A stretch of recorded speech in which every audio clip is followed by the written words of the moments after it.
Sabi nga po madaling sabihin, mahirap daw gawin. Pero kung gagawin mo, ito ay magiging madali, magiging magaan. Kapag ikay nagtatrabaho ng mabigat, at ikaw ay laging nagdarasal, nananalangin, at iniaalay mo ang araw-araw na buhay mo sa ating Panginoon Diyos, ito ay nagiging magaan.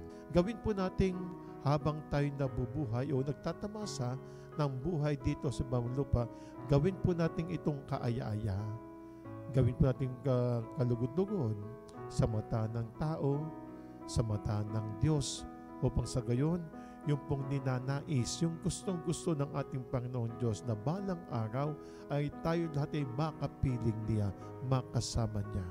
Lahat ng nilikha ng ating Panginoon Diyos ay pawang mabuti.